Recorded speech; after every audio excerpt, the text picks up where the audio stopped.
Hi, welcome to our webinar series, From Struggle to Support, a complete guide to the Intervention 504 and IEP processes. So our webinar is sponsored by Revive Technologies, and our focus today is on reevaluation.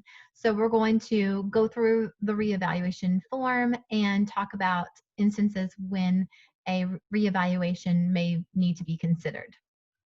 So first of all, when you evaluate children, those evaluations are considered current and relevant typically for 3 years. So before the end of the 3-year period, the IEP team will convene to have a reevaluation determination meeting. So basically you're meeting to go over the evaluations that were done before and decide if you should request updated testing. And so there are some questions that you're looking at that help drive that decision. Also, if the team is considering that the child may need additional related services, maybe another opportunity when you are looking at doing a reevaluation early. As a parent, you can also request that evaluations be considered to be updated prior to the 3-year mark. They can be, that discussion can be had at any time. But let's go ahead and get started through the form. So this first section is a record review. So you're looking at all of your updated and current information, your grades, your testing scores, the child's attendance, any medical info if that has changed, if there's any new diagnoses, medication changes that you want to share with the team, if there's any discipline information that needs to be shared, and then also the child's progress on their IEP goals. All that's going to be noted here. Again, just trying to capture an overall current picture of where the child is at. Then the next section is summary. So we start off with any information provided by the parent. So since that last formal evaluation, have you had any new private evaluations done? Any medication changes, like I mentioned before, anything like that that you'd like to share? And then also the classroom-based assessments. So those are the informal assessments that the general and special education teachers have done. We're going to note those there. Again, we're trying to get a complete picture of the child of exactly where they're at right now and how they're doing. And then we're going to collect observational data. So what are the teachers, related service staff, school psychologists, whoever does the observation, there's a number of people that can do it. When they go in the classroom to observe and take down a narrative, what are they seeing? There may be additional observations that have been done. You may have more than a couple. And then if there's any other information that needs to be considered, if your child is coming in with an out-of-state IEP, that would prompt this process, as your child would need to be evaluated and found eligible for services in the new state. And then if there's any, if there's considerable absences or tardies that we feel like that are attributing to the child's progress, we'd note that there. The child has moved schools a good bit. Any other medical information, just anything else that we think might be affecting the child at school.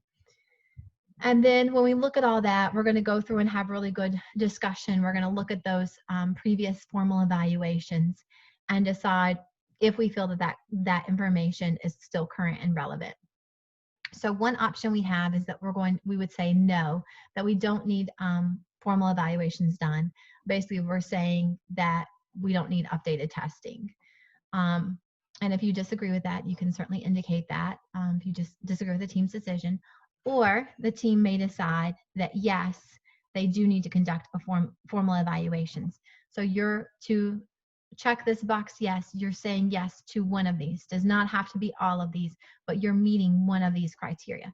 So if you have questions about the child's eligibility, so for example, if you are questioning whether or not the child continues to have a disability, or if you are questioning if the child has another area of disability that you did not discover before, you would check yes.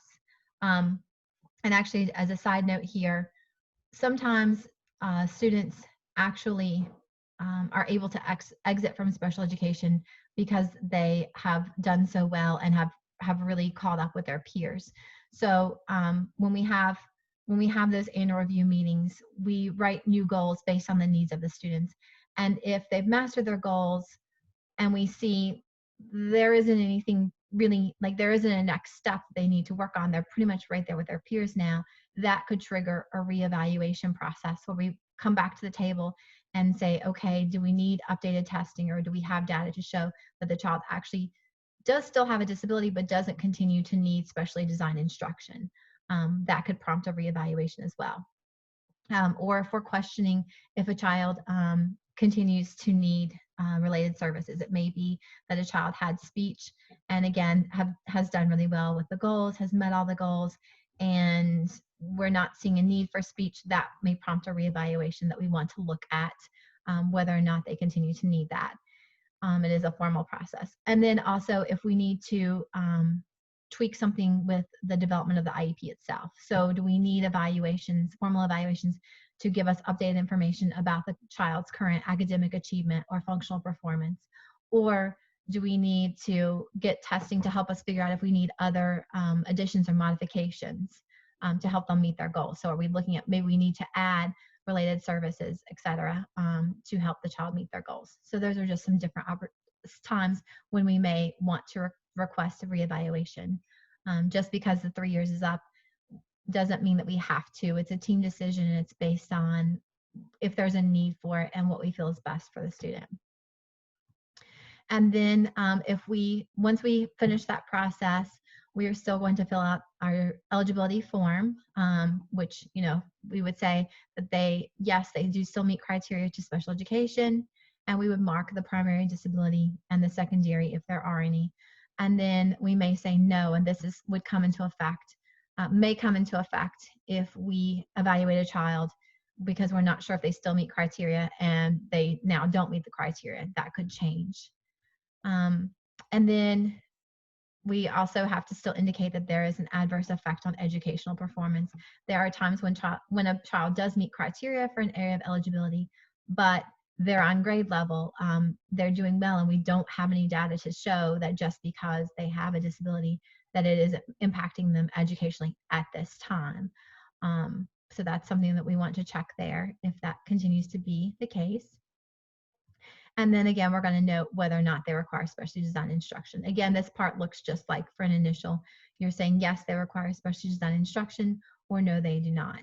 And again, you have to have all of those yeses for the child to be eligible for special education services.